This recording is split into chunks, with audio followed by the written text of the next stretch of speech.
Good morning, scholars, friends, and family. My name is Mrs. White, and I am the Dean of Students at Cedar Valley Elementary. And I have a story I would love to share with you. The story is called Mars Needs Moms by Berkeley Breathed. It's one of my favorites. Here's the forward page. Do you wonder what they're looking at?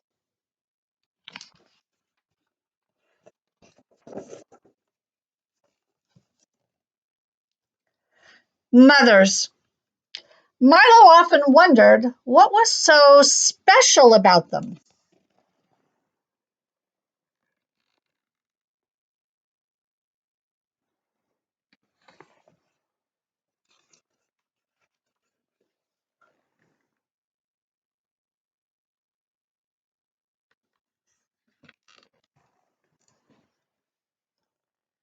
Anyone could see that they were giant, summer-stealing, child-working, perfumey garden goblins. There was hardly much special about that.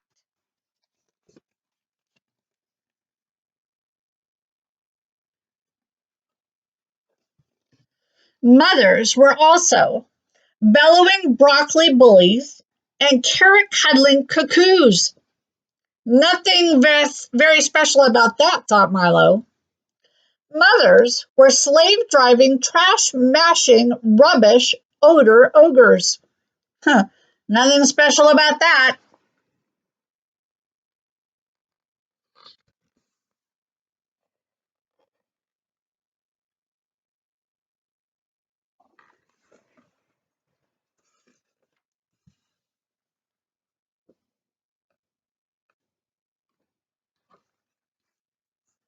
And mothers were thundering, humorless tyrants. This afternoon, Milo's mother missed what was funny about Sister Tinting. Up to bed now, she thundered. Tyrant, barked Milo. No supper, said his mother.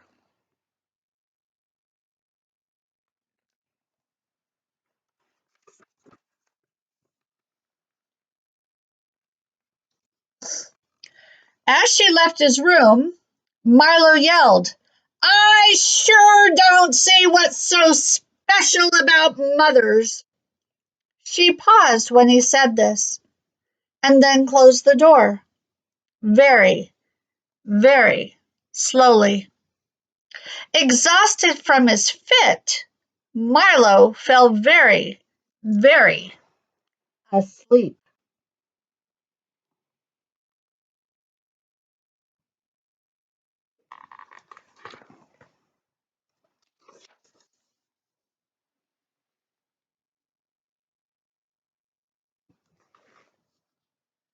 Milo slept so deeply that he never heard the distant roar of rocket engines in the night sky beyond his window. He never saw the tongue of orange flames light up the nearby hills. The spaceship landed just outside of town. They'd arrived. But who?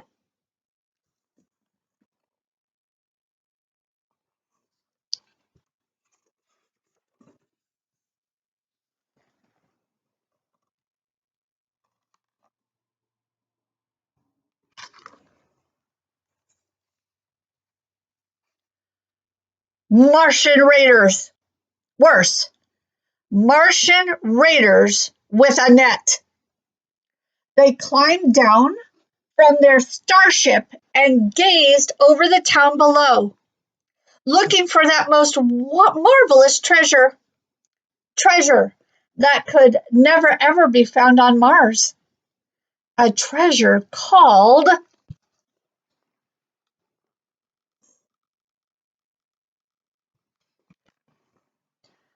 Are you all wondering what that treasure could be? I know I am.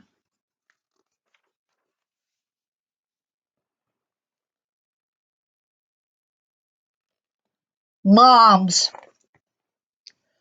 Ooh, they thought. To nab just one of those? Any mother would do. They don't have mothers on Mars, you know. Martians grow motherless from the ground, like potatoes. The raiders had some early mob napping trouble. Bolder action would be needed. Do you see the Starbucks cup down here?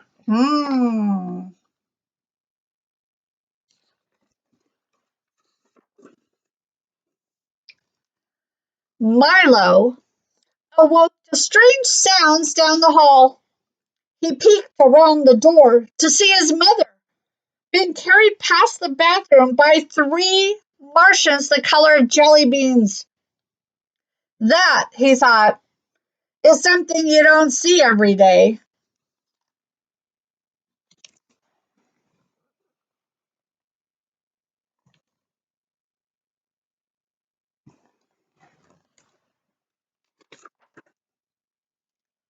Milo chased the Martian raiders and their now awake prize out of the house and down the streets and into the hills and up to the spaceship which roared into the night sky.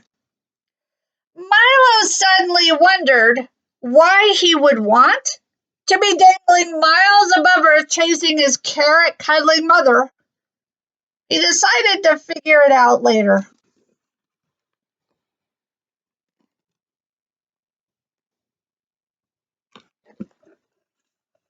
Oh,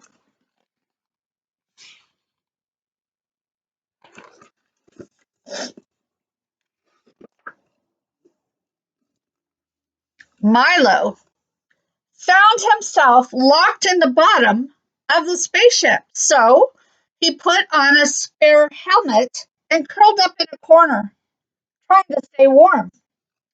He slept as the ship sped toward the distant red planet.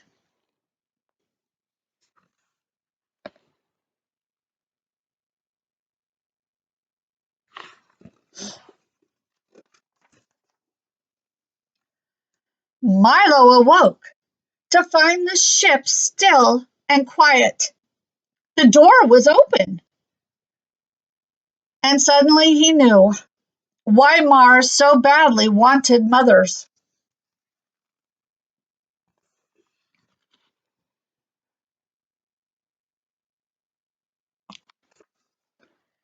It says, wipe your feet on the ladder.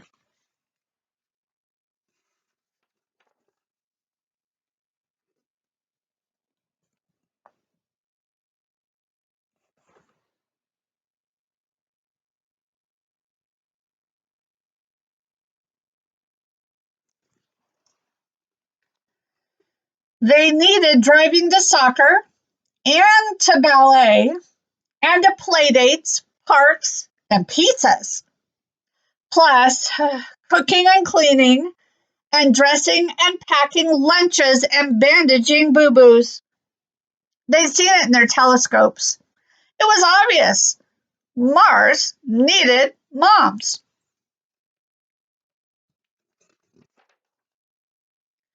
How perfectly, completely sensible of them, thought Milo. And he decided to go tell them just that. But he tripped. Down, down, down he went, landing very hard, but in one piece. His helmet? Not so much.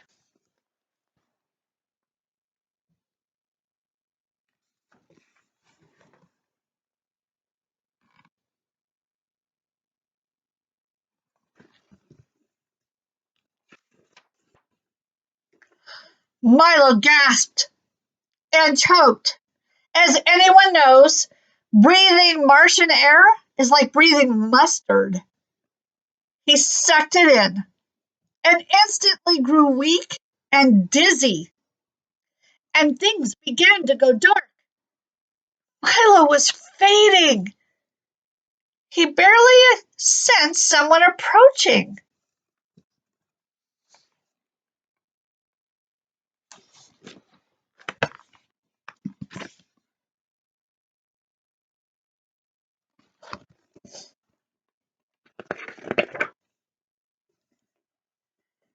and he barely sensed the gentle hands place her own helmet over his head. Milo opened his eyes, and for the first time, he neither saw a broccoli bully nor a slave driving garden ogre. He didn't see a tyrant or a dictator or a weary driver to soccer games. Suddenly, he knew what was so special about mothers. She looked at him smiling and said, "I'll love you to the ends of the universe."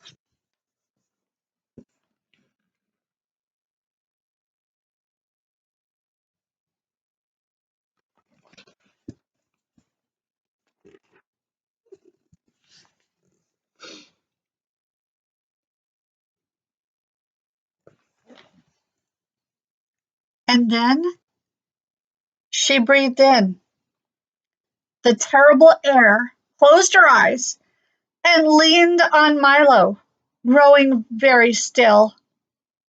The Martian watched, unmoving, confused. "Help her!"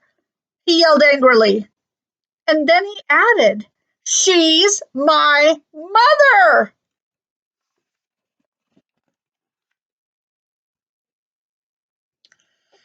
Finally, the mighty mom nappers of Mars understood. Their wonderful telescopes had seen many things about mothers down on Earth, but like certain little boys, they'd missed the best part. The Martians quickly fetched another helmet and hoped that it wasn't too late.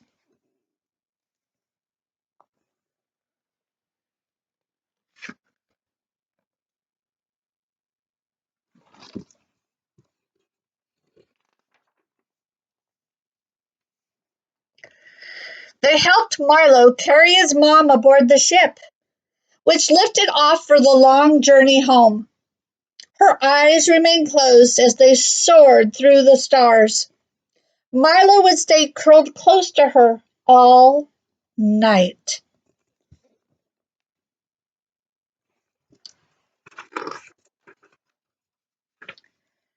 And he would be there when she woke up in the morning.